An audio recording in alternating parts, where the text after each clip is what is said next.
As formulações e os debates acerca do feminino na psicanálise, eles já são bem difundidos, não é mesmo?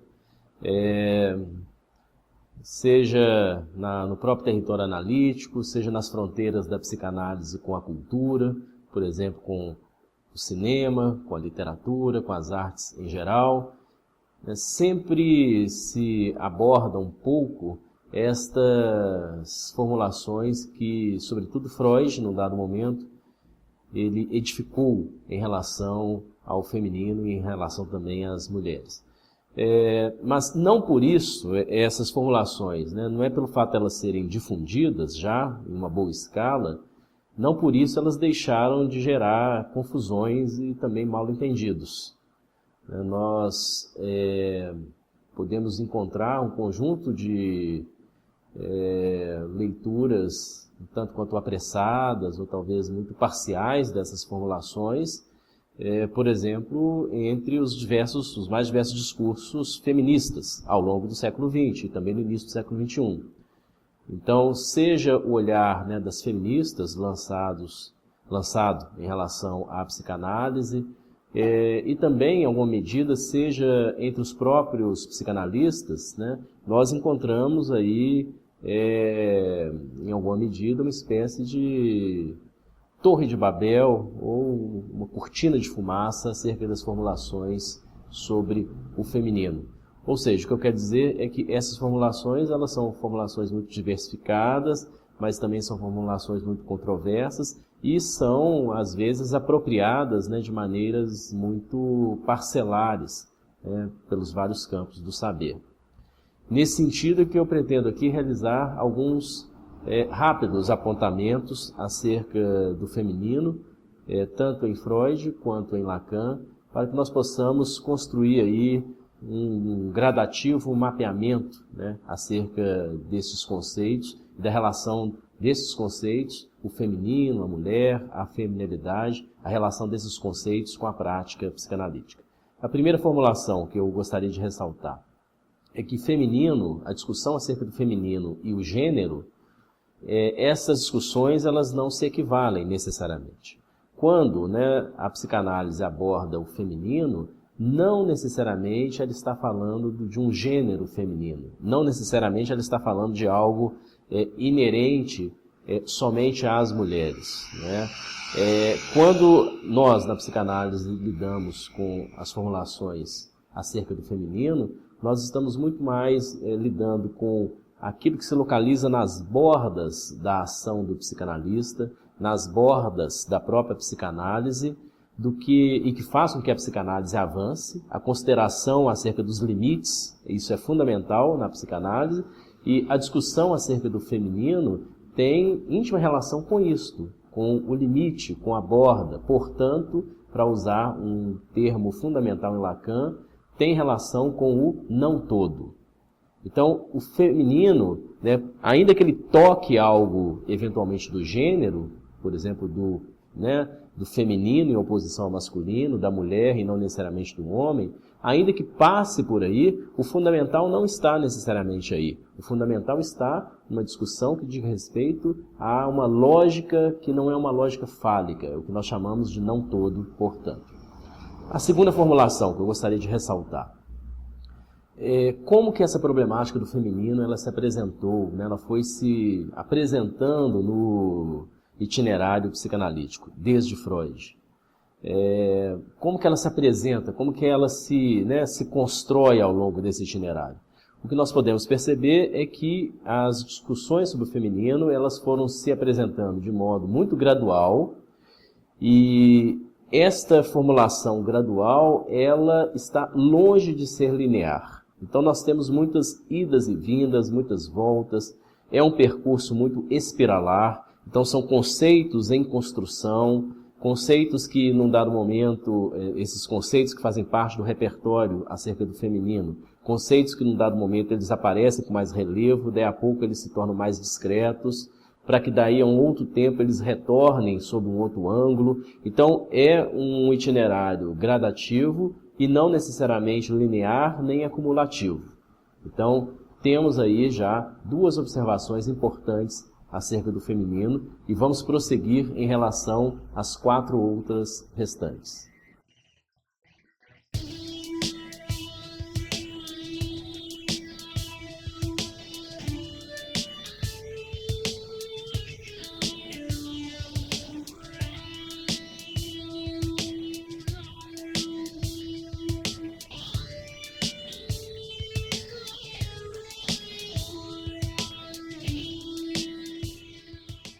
Para que possamos compreender melhor isto que eu acabei de afirmar, que as construções, né, acerca do feminino, os conceitos, né, que rodeiam esse tema e que dão sustentação a esse tema em Freud, esses conceitos foram construídos gradativamente, como eu disse, e não necessariamente de maneira linear, né, pela psicanálise, por Freud. Para que possamos compreender isso melhor, vale ressaltar que Freud ele se deteve muito sobre esse tema em vários momentos de sua obra, por exemplo, se indagando, né, o que é uma mulher.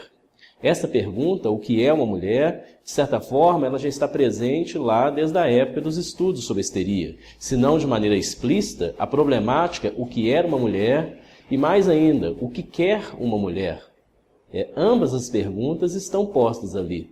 Quando Freud, por exemplo, se depara com o caso Dora, e sobretudo no pós-escrito, né, ao caso Dora, esta pergunta, né, o que quer uma mulher, o que deseja uma mulher, o que está em jogo, né, o que se apresenta no desejo feminino. Então são perguntas, a estrutura dessas perguntas está posta no itinerário freudiano. E ainda bem, Freud sempre ofereceu respostas muito parciais e somente aproximativas quanto a essas perguntas. Em momento nenhum, Freud ele oferece uma resposta cabal, uma resposta que fecha a discussão. Muito pelo contrário, a cada resposta, o próprio Freud indica o limite e, às vezes, a precariedade da resposta e, portanto, a necessidade de continuarmos a nos indagar, né? Temos que nos indagar. O que é uma mulher? O que deseja uma mulher? Inclusive Freud, num dado momento de sua obra, ele diz que se vocês, né, se vocês quiserem saber mais sobre a feminilidade, sobre o feminino e sobre a mulher, vocês devem interrogar as suas próprias experiências de vida ou devem se endereçar aos poetas. Então isso é interessante. Freud já ressalta que tem algo acerca da mulher que vai escapar ao saber analítico e que talvez isso esteja melhor circunscrito, melhor demarcado exatamente na via poética ou em algo que diz respeito às nossas experiências de vida. Mas o que eu quero dizer com isso é que Freud ele levanta a indagação, ele levanta a problemática. Eventualmente, ele até oferece algumas possíveis respostas, mas são respostas limitadas e respostas precárias, né, para lidar com a questão do feminino a partir da psicanálise.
Terceiro apontamento acerca do feminino. A partir dos anos 20, Freud começa a demarcar mais claramente a diferença no percurso, né, de subjetivação que produz, né, um menino, que leva um menino a se colocar como homem ao final de uma dada trajetória e que leva uma menina a se posicionar enquanto mulher ao final de uma dada trajetória. Essa trajetória, em Freud, estritamente falando, é o complexo de Édipo. Então Freud começa a verificar nos anos 20 aquilo que não havia sido indicado tão claramente antes dessa época, que os percursos do menino em direção ao homem e da menina em direção à mulher são percursos, são rotas distintas. Então temos aqui também tempos distintos e inclusive impasses e problemáticas distintas. Isso é muito importante porque a partir desta época Freud começa a introduzir exatamente a diferença no território da sexualidade. Ele começa a valorizar, uma reflexão acerca da diferença para se pensar a posição do homem de um modo bem distinto da posição da mulher e vice-versa. Esses textos, dos anos 20 foram textos que depois foram fartamente debatidos, examinados, sobretudo por psicanalistas mulheres. Então temos ali um conjunto de 3 anos, 1923, 24 e 25. Nesses 3 anos, Freud produziu 3 textos muito importantes. Esses textos, eles provocaram um grande debate entre Freud e algumas psicanalistas daquela época. E esse debate é muito interessante como que ele levou Freud a escrever um conjunto de outros textos no início dos anos 30. Então a gente vê, para localizarmos melhor a problemática acerca da feminilidade em Freud, é fundamental compreendermos que há um percurso, há um debate com a prática e com a própria experiência de vida dessas psicanalistas mulheres e com a prática, com a escuta delas em relação às próprias mulheres e a trajetória delas pelo divã. E daí, como um outro ponto de chegada, nós temos os textos dos anos 30. Então, é importante localizarmos esse momento e, sobretudo, o que eu chamaria muita atenção, o que está fora dos textos, o debate de Freud com as psicanalistas, principalmente, e que vai estar mediando esses 2 grandes momentos em que surgem textos fundamentais. Um quarto apontamento para localizarmos melhor essas questões sobre o feminino a partir da psicanálise. Tanto o homem quanto a mulher, eles estão, de certa forma, e o tema também da feminilidade, tudo isso está um tanto quanto embaraçado, não é mesmo? Com o referente ou com os referentes anatômicos. Sempre que falamos do homem e da mulher, é muito comum que já olhemos ou recorramos à anatomia, esperando que a anatomia nos diga, o que é um homem e o que é uma mulher. Então, há algo desse tema que passa pela anatomia, mas a parte mais interessante desta problematização é aquilo que não se contém na anatomia, porque essa discussão ela se embaraça, de certa forma, com a anatomia, para exatamente nos mostrar que há um para além da anatomia, ou seja, a anatomia não resolve inteiramente o que é um homem e muito menos o que é uma mulher. Por mais surpreendente que isso possa parecer, para alguns, sobretudo aqueles que partem de um discurso estritamente biologicista, mas para nós da psicanálise a questão anatômica ela é extremamente limitada e precária, porque a observação clínica nos leva a constatar isso. Quando um homem e uma mulher começam a falar deles próprios, os referentes anatômicos começam a falhar, não são, pelo menos, inteiramente suficientes. O se fazer ver, o se fazer desejar, o fazer desejar, o fazer falar, o se fazer falar, como homem ou como mulher, como que isso se dá? Não é estritamente pela anatomia. Exatamente por isto, por esse aspecto extremamente precário e limitado, que, por exemplo, Lacan vai nos convidar a pensar numa trajetória chamada de sexuação. Sexuação é exatamente a maneira que Lacan tem de localizar algo do homem e bordejar a problemática do feminino para além do referente anatômico, para além do que estaria inscrito no corpo, exatamente propondo que o que está em jogo, fundamentalmente, são posições subjetivas que não se reduzem e muitas vezes não tem nada a ver com a anatomia. A anatomia a maior parte do tempo, algo que desvirtua essa discussão, algo que deixa essa discussão, essa localização mais confusas ainda do que elas já são. O referente anatômico, portanto, ele é insuficiente. E é interessante como que essa questão da diferença anatômica ela é tão instigante para nós todos, ela é tão presente, que basta, né, nós termos um sinal de vida, por exemplo, uma mulher grávida, um sinal de vida. Né? Quando nós nos encontramos com uma mulher grávida, qual que é a primeira pergunta absolutamente espontânea que todos nós fazemos? Né? Sabemos que alguém já está grávida e nos encontramos com uma grávida. A primeira pergunta, é menino ou menina? É interessante como que a pergunta espontânea, por assim dizer, como que ela a pergunta que está encabeçando, né, as indagações acerca do que está em jogo ali naquele processo. Então, essa instigação, esse já querer localizar a vida por vir, como homem ou como mulher, já nos indica como que tem ali algo que é da ordem de uma indagação, da ordem de uma pergunta, da ordem de um enigma, mas como que isso é praticamente onipresente, né? Essa tentativa de ordenar o sujeito a partir de uma localização, né, que estaria sendo indicada pela posição homem ou pela posição mulher. Ou seja, essa indagação aparentemente espontânea já é a presença em nós de uma inquietante diferença. A marca de uma inquietante diferença que diz respeito à sexualidade.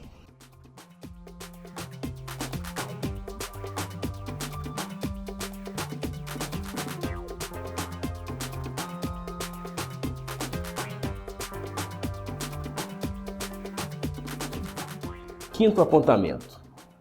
A sexuação, tema este desenvolvido por Lacan, né, problemática que abre um caminho bastante vasto de conceitos, de formulações.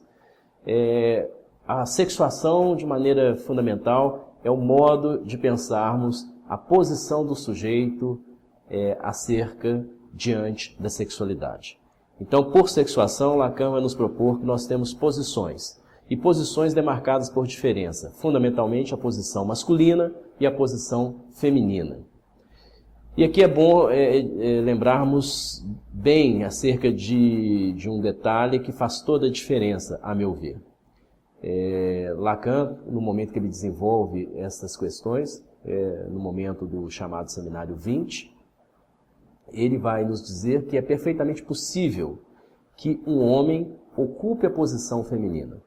Então, o que está em jogo aqui não é necessariamente, como havia dito antes, não é gênero. Posição masculina e feminina não é necessariamente pensar que só no campo dos gêneros só é possível que você seja macho ou fêmea, que você seja masculino ou feminino. Lacan fala de uma posição masculina e de uma posição feminina. E para nos mostrar que o que está em jogo é a posição, ele vai dizer que é perfeitamente possível que um homem ocupe a posição feminina sem que isto resulte em homossexualidade. Tem esse detalhe também importante. Então, um homem ocupando a posição feminina não é necessariamente encarnado por aquilo que poderíamos pensar como uma homossexualidade, né? Um homem pode ocupar uma posição feminina sem que necessariamente a direção do seu desejo seja homossexual. Então, este apontamento é importante para que nós possamos compreender como, né, que a discussão contemporânea acerca da multiplicidade dos gêneros, ela pode ser articulada com o que a psicanálise propõe, como posição masculina e posição feminina. Ou seja, é perfeitamente possível que tenhamos diversos gêneros e diversas performances de gênero, diversas apresentações de gênero, mas em relação, né, aos impasses da sexualidade, nós temos uma posição que é chamada de masculina ou fálica e uma posição que estaria fora, né, além do falo, não inteiramente contida, né, na problemática fálica, que é a posição feminina. E isto abarcando os mais diversos tipos e as mais diversas performances de gênero.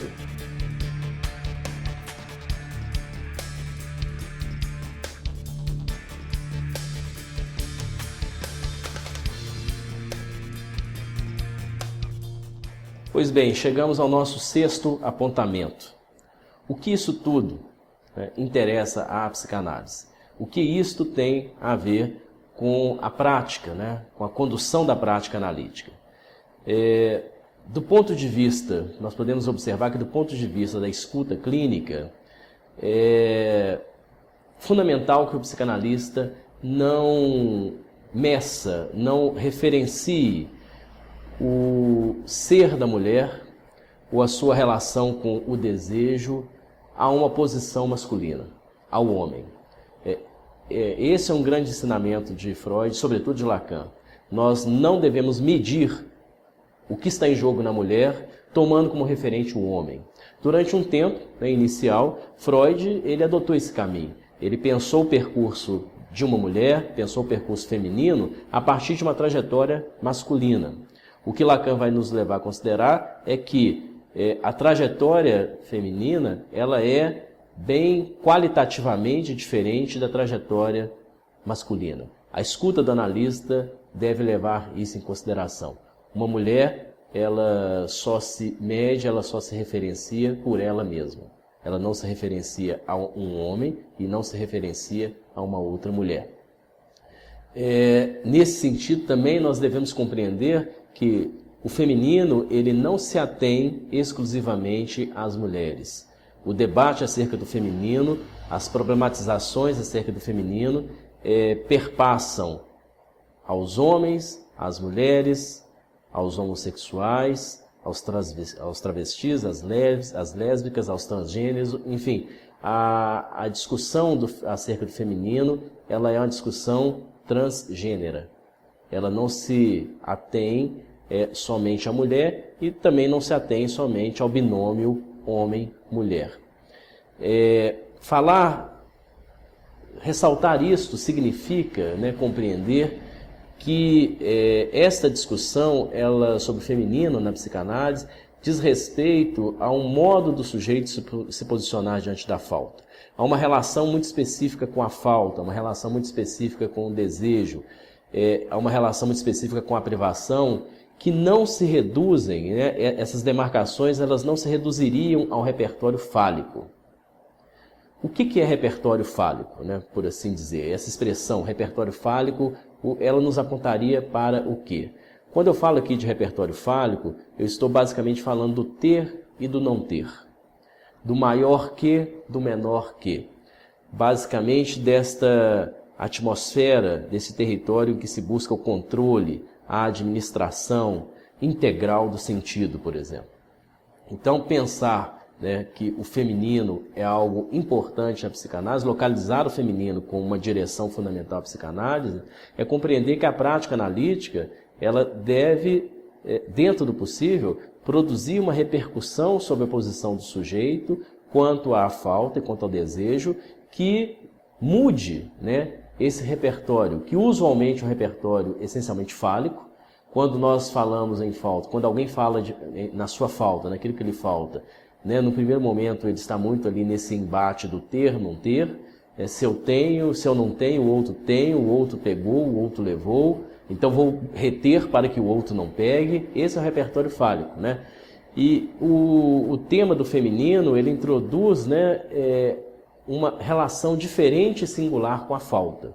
Por isso que interessa tanto a psicanálise como um todo, uma relação diferente e singular com a falta, sem que essa falta seja aquilo que se perde, aquilo que não está aqui e deveria estar, aquilo que não estando aqui não está porque foi levado por um outro, porque foi extirpado de mim por um outro, porque foi tirado de mim, levado para um lugar ao qual eu não tenho acesso e que eu desejaria ter acesso. Estas formulações que estou tentando aqui apresentar de maneira bem ampla e com uma linguagem mais simples, são formulações que dizem respeito ao repertório fálico. Uma psicanálise, quando ela é bem sucedida, ela deve incidir sobre essa nossa constante comum relação com a falta, que usualmente ela é preenchida por esse tipo de lamento fálico.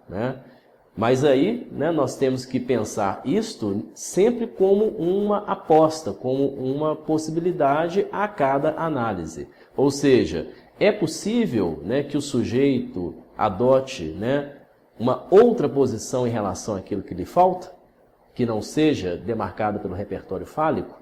Eis aqui, né, nessa pergunta, toda a problemática do feminino que interessa à psicanálise. É uma questão de aposta, é uma questão de singularidade, e isto há de ser verificado e medido sempre no caso a caso. É isso aí.